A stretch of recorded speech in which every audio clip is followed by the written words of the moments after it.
구약성경 이사야서 41장 21절부터입니다.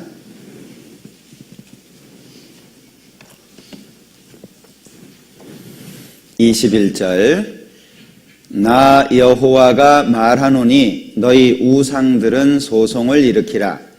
야곱의 왕이 말하노니 너희는 확실한 증거를 보이라. 장차 당할 일을 우리에게 진술하라. 또 이전 일에 어떠한 것도 고하라. 우리가 연구하여 그 결국을 알리라. 혹 장래사를 보이며 후래사를 진술하라. 너희의 신됨을 우리가 알리라. 또 복을 내리든지 화를 내리라. 우리가 함께 보고 놀라리라. 과연 너희는 아무것도 아니며 너희 일은 허망하며 너희를 택한 자는 가증하니라. 거기까지입니다. 오늘도 성경을 통해서 이 성경이 하나님의 말씀이고 하나님이 살아계시다라고 하는 걸 확인해 보려고 합니다. 믿음이라고 하는 것을 갖기 이전에 믿음에 대해서 확인하는 것이 아주 중요한데요. 우선 오늘 읽은 말씀에 보면 하나님이 등장을 합니다. 그리고 이 세상에 신처럼 대접을 받는 모든 것들, 그걸 우상이라고 표현을 합니다. 자, 하나님께서 세상에 사람들이 신이라고 섬기는 모든 것들을 하나님께서는 우상이라고 말한다, 그 얘기죠. 그런데 다른 신을 섬기는 사람들은 나름대로 이유가 있을 거 아니에요. 뭔가 설득력이 있으니까 믿지 않겠습니까? 그런데 하나님께서 이 우상들에게 하시는 말씀이에요. 나는 너희가 다 가짜라고 생각을 하는데 너희 중에 혹시 나도 진짜 신인데 왜 나를 가짜라고 하냐? 만약에 그런 신이 있다면 소송을 걸어라. 이 소송이라고 하는 건 법적 용어죠. 누가 옳은지 판단해 보자는 겁니다. 그런데 소송을 하려면 자료를 제출해야 되잖아요. 자, 판사가 있고 검사가 있고 변호사가 있습니다. 변호사는 이 사람이 죄 없다는 걸 밝히기 위해서 증거를 찾겠죠. 검사는 분명히 이 사람이 범인이다. 그걸 밝히기 위해서 자료를 준비할 거 아니겠습니까? 판사가 양쪽에서 내놓은 자료를 보고 판단하는 거잖아요. 마찬가지로 너희가 정말 신이라고 한다면 신이라고 입증할 수 있는 자료를 제출해봐라. 그런데 크게 생각하면 두 가지입니다. 자, 하나는 과거, 현재, 미래, 역사를 기록해보라는 거예요. 네가 만약에 신이라고 한다면 이 세상이 어떻게 시작했는지도 알 것이고 과정도 알 것이고 마지막은 어떻게 될 것인지 알 수 있을 거 아니냐. 흔히 역사를 이렇게 부르잖아요.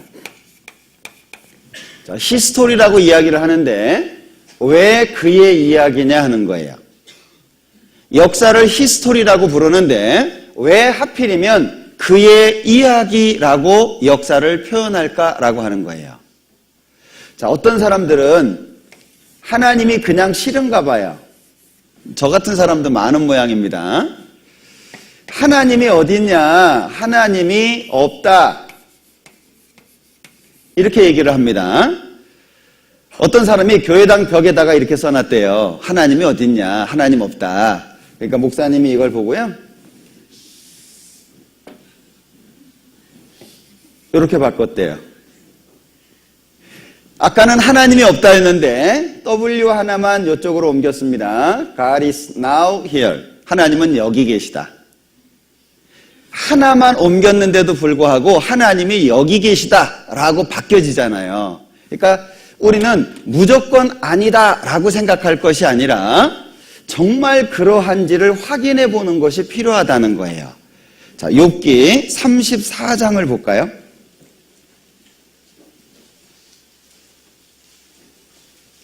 자, 욥기 34장 3절입니다. 욥기 34장 3절. 입이 식물의 맛을 변별함같이 귀가 말을 분변하나니 우리가 스스로 옳은 것은 택하고 무엇이 선한가 우리끼리 뭐라고 하죠? 알아보자. 이게 필요하다는 거예요. 알아보고 믿든 안 믿든 알아보고 결정하는 것이 필요한데 많은 사람들은 자기의 경험이나 이미 고정된 지식을 고수한다는 거예요. 나는 안 믿어. 나는 예수 필요 없어. 라는 고정된 생각을 가지고 하나님 앞에 살기 때문에 하나님이 아무리 기회를 주어도 믿을 수 있는 기회가 생기지 않는 거예요. 왜? 찾아보려고 하지 않기 때문에. 그래서 하나님은 너희가 정말 신이라고 한다면 신적인 증거를 대봐라 그 얘기입니다. 조금 능력이 있는 사람 정도가 아니라 신이라는 증거를 대봐라. 겨우 그냥 복 달라고 빌어서 뭐가 된 것 같은 그런 경우 있잖아요. 옛날에 병원이 없을 때 아이가 많이 아픕니다. 그러면 주로 이제 어머님들이 종이를 태워서 그 항아리 뚜껑에다가 물을 담아가지고 그 종이 태운 거 집어넣고 부엌칼로 막 쓱쓱쓱쓱 해가지고 마셔라. 그럼 마시면 낫기도 하고 그런 경우 있었죠. 그런 경험 있으신가요? 예, 그게 약이겠어요? 예, 그건 심리치료입니다. 그러니까 그런 작은 경험들을 통해서 자기만의 생각이 쌓여진다라고 하는 거예요. 그러니까 결국에 하나님은 신이라는 증거를 대봐라 그 얘기입니다. 뛰어난 사람이 아니라 사람의 삶을 바꿔주고 사람을 영원한 세계로 인도할 수 있는 그런 신적인 능력을 대봐라 그런 얘기입니다. 그리고 또 한 가지는 한 민족을 선택해서 복을 내리든지 화를 내리든지 한번 해봐라. 개인적인 게 아닙니다. 왜? 개인적인 것은 알아보기가 어려워요. 그러니까 하나님은 오늘부터 우리가 이스라엘 민족 역사를 공부하게 될 텐데 한 민족을 선택해서 그들과 약속을 하고 순종하면 복을 주며 불순종하면 저주하겠다는 약속을 하거든요. 그 약속대로 이스라엘 역사가 진행되는 걸 우리가 성경을 통해서 또는 세계사를 통해서 확인해 볼 수가 있어요. 그러니까 하나님께서는 창세기 1장에 태초에 하나님이 천지를 창조하셨다고 기록하고 있죠. 성경 맨 마지막을 보겠습니다. 요한계시록 21장. 요한계시록 21장 1절입니다. 또 내가 새 하늘과 새 땅을 보니 처음 하늘과 처음 땅이 없어졌고 바다도 다시 있지 않더라. 21장, 22장은 대부분 천국에 관련된 말씀이 많이 기록되어 있습니다. 그러면 창세기 1장은 처음 하늘과 처음 땅을 만드신 사건, 요한계시록 21장 성경 제일 끝에는 새 하늘과 새 땅, 천국 이야기입니다. 그럼 중간이 뭐냐? 이스라엘을 중심으로 한 세계 역사가 펼쳐져 있는 거예요. 오늘 그 이스라엘 민족의 역사를 살펴보려고 하거든요. 그런데 이 역사 속에 뭐가 기록되어 있냐면 시작이 기록되어 있다는 거예요. 그 다음에 당시 진행되고 있는 현재가 있다는 겁니다. 그리고 그 기록할 당시보다 앞서 있는 미래에 대한 이야기가 기록되어 있다는 거예요.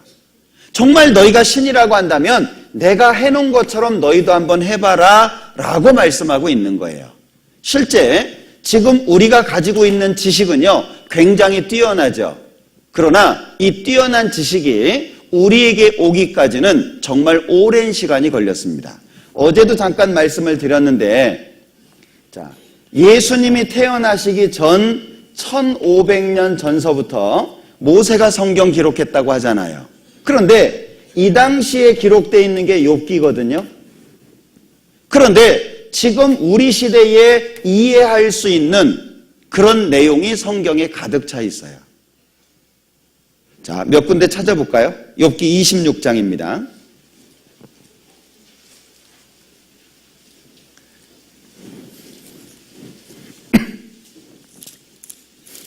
자, 욥기 26장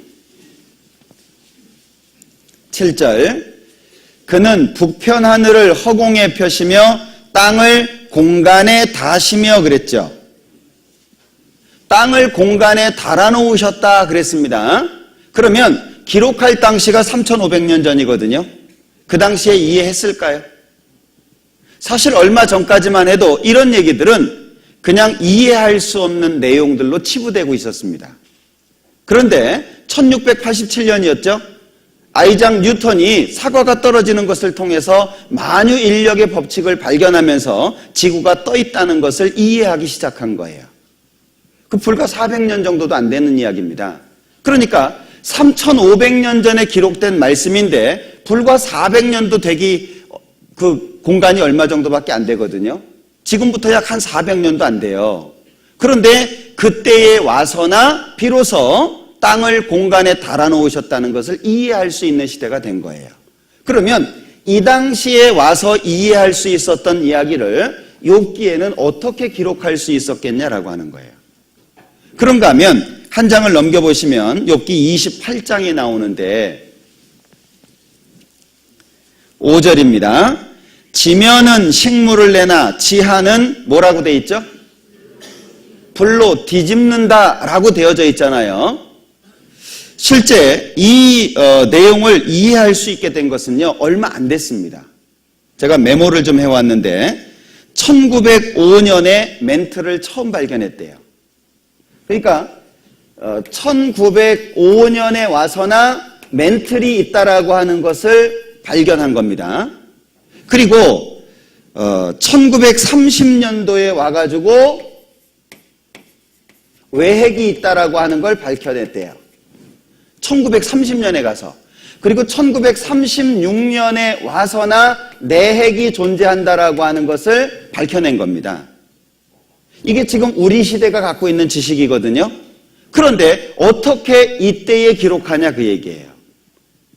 만드신 분이 아니고서는 설명할 수 없는 내용들이 성경에는 무수하게 기록되어 있거든요. 특히 욥기 36장에 보면 물의 순환에 대해서 기록하시고 있어요. 얼마나 선명한지 한번 볼까요? 욥기 36장.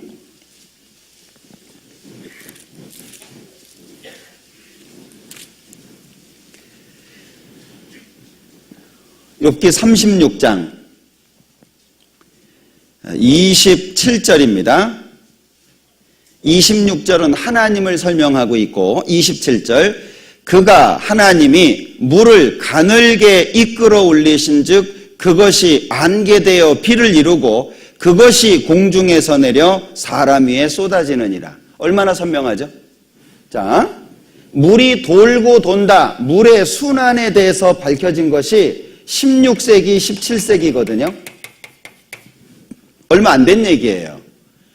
물이라고 하는 것이 증발이 되고 그것이 모여지게 되고 그것이 내립니다. 이 세 가지로 순환되는 것이 물의 순환이거든요. 이것이 성경 3500년 전에 기록되어 있어요. 물은 돌고 돈다. 새로운 것이 만들어지는 게 아니라 계속 돌고 도는 거다. 그것을 말씀했는데 그걸 확인한 것이 16, 17세기예요. 이때 와서나 이해할 수 있습니다. 혹시 이 중에 토목 전공하신 분 계십니까? 토목을 전공하시는 분들은 수문학이라고 하는 학문을 접하게 되는데 이 수문학이라고 하는 학문이 지금 욥기 36장 이 얘기예요. 왜? 다리를 놓는다 또는 무엇을 건설한다 뭐 댐을 만든다 이것이 그냥 하는 게 아니고요. 물이 증발되는 양, 흐르는 양, 그리고 그 어떤 모든 것들을 조사해가지고요. 그 다리를 어떻게 놔야 될지를 계산하는 겁니다. 그러니까 이 도로를 건설하고 하는 이 문제에 있어서 이게 굉장히 중요하거든요. 이 수문학에서 이야기하는 것이 물의 순환이에요. 제가 수문학의 정의를 보고 깜짝 놀랐어요. 예. 정의편을 딱 보는데 제가 마치 욥기 36장을 읽는 것 같은 느낌이 들었어요. 그러면 지금 우리 시대의 지식이라고 하는 아주 최고 높은 지식이라고 하는 이런 지식들이 어떻게 욥기라고 하는 지금부터 3500년 전 성경에 기록될 수 있냐는 거예요. 태양이 제자리에 있나요? 움직이나요? 예? 움직여요? 어떻게 하세요? 지금 중학생들 배우는 과정입니다. 그런데 40대 전후로 되신 분들 기억해 보세요. 태양 서 있다고 배웠어요. 과거에는 태양이 서 있다고 배웠습니다. 지금 중학생들은 태양이 이동한다는 것을 배워요. 은하를 중심으로 해서 태양이 공전하고 있다는 사실을 밝혀냈거든요. 그 얼마 안 된 얘기입니다. 그런데 성경에는 태양이 이동하고 있다고 3000년 전에 기록해 놓으신 거예요. 시편 19장을 볼까요?